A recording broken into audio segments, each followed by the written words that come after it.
que vocês entendem do Bentinho, né? O que vocês vê, como é que você vê o Bentinho aí, Léo? E depois o pessoal aí também pode falar um pouquinho sobre como vê o Bentinho. Bentinho é o deputado do Centrão, bicho. Mais o ou Centrão ligado ao OAB ainda. Mais ou menos isso, César. Bentinho. Bentinho é o padre advogado, né? Eu acho que não tem nem como dizer que ele detém o dom da retórica, né? Ele foi treinado nessa habilidade duplamente, no convento e nos tribunais, né? Então, é uma pessoa que ele mostra esse conflito o tempo inteiro.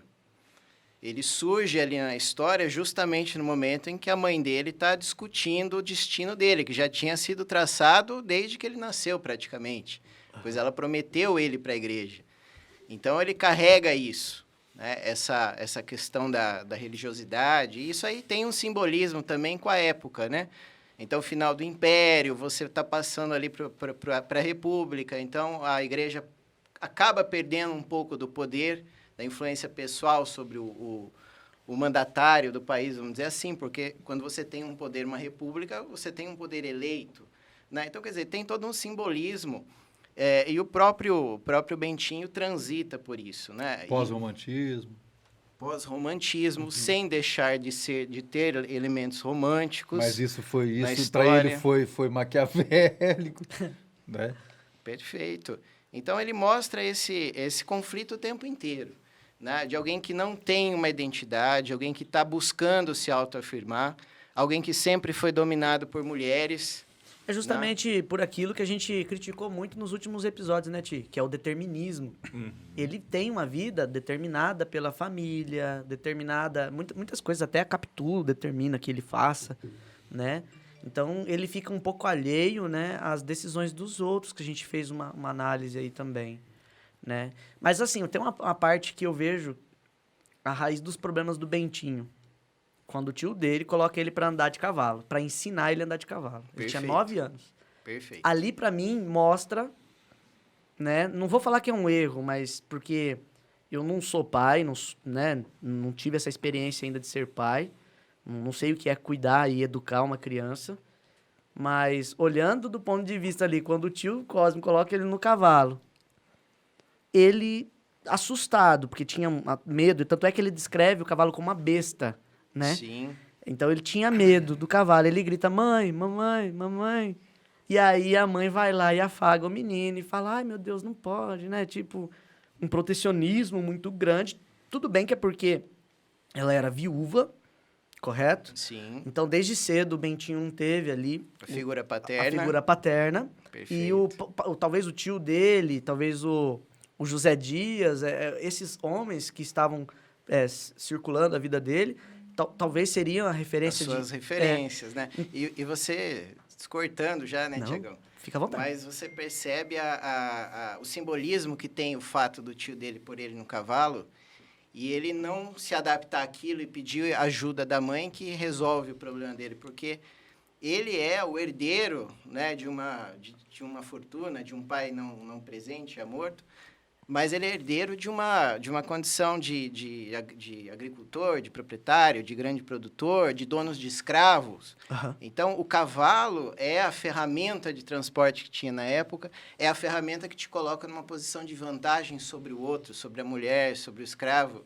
E ele não se viu, não se aceitou. Afinal de contas, ele já tinha, acho que, 9 anos, né? 9 anos. E ele não tinha domínio, ele não era capaz de sentar no cavalo na posição de senhor, fazendeiro. Então, tudo isso mostra o conflito. Quem que vai lá e define o que vai acontecer? A mãe dele. Sim, e essa é uma característica forte do Bentinho, né? A submissão. Né? Eu acho que um ponto forte, né, do Bentinho é justamente o quanto ele aparenta, e ele deixa explícito no livro, vamos dizer assim, né, e no comportamento dele, essa questão da submissão. Tanto é que todas as vezes que ele precisava enfrentar, vamos dizer assim, alguma situação, alguma colocação, ele sempre se escondia atrás de alguma coisa, né? Por exemplo, quando ele decidiu, né, quando realmente aflorou o amor dele por Capitu, né? Naquele momento lá, dá um spoiler aqui, talvez a gente vai falar isso mais pra frente, né? Mas que eles se beijam pela primeira vez, e aí ele cria, né? Ele cria toda aquela construção, né? De, por exemplo, eu não sei se talvez a gente possa até dizer que naquele momento o amor de Bentinho por Capitu seria platônico, não sei, né? Talvez, mas... É uma condição que ele tem, porque o que acontecia? E aí ele decidiu, né, que ela disse para ele, não, pô, tô chateada porque você vai pro seminário. Ele, não quero ir mais, né? Não quero ir mais e tal. Porque até então, para ele tanto fazia ir ou não ir para o seminário, né? O que mudou foi quando ele, né? Mudou a chavinha. Ligou a chave, né? Tanto é que ele nem sabia que ele amava a Capitu, se você for analisar. Ele não sabia que ele gostava. Ele foi pela conversa no começo do livro. Ele escutando ali. Perfeito, a chave é essa, né? Exato. Quando ele escuta o José Dias falando para a mãe dele, olha, manda ele para o convento antes que ele se dê conta que ele está muito próximo da Capitu. Então, até o perceber que ele poderia gostar de alguém foi dito por outra pessoa. Exato. E aí, a maneira como ele segue, né, é sempre assim. Quando ele não quis ir mais para o seminário, ele não foi dar com a mãe dele em relação a isso. Ele pediu para que outra pessoa o fizesse. Né? Então, além da submissão dele em relação ao que era posto para que ele tomasse as decisões na vida dele, né? Além disso, a hora dele enfrentar os problemas aos quais ele tinha, na minha percepção, ele ainda pedia que as outras pessoas resolvessem, né, a situação para ele, ou pelo menos facilitassem, né, os caminhos para que aquela situação ela se resolvesse ou tomasse outros rumos, né?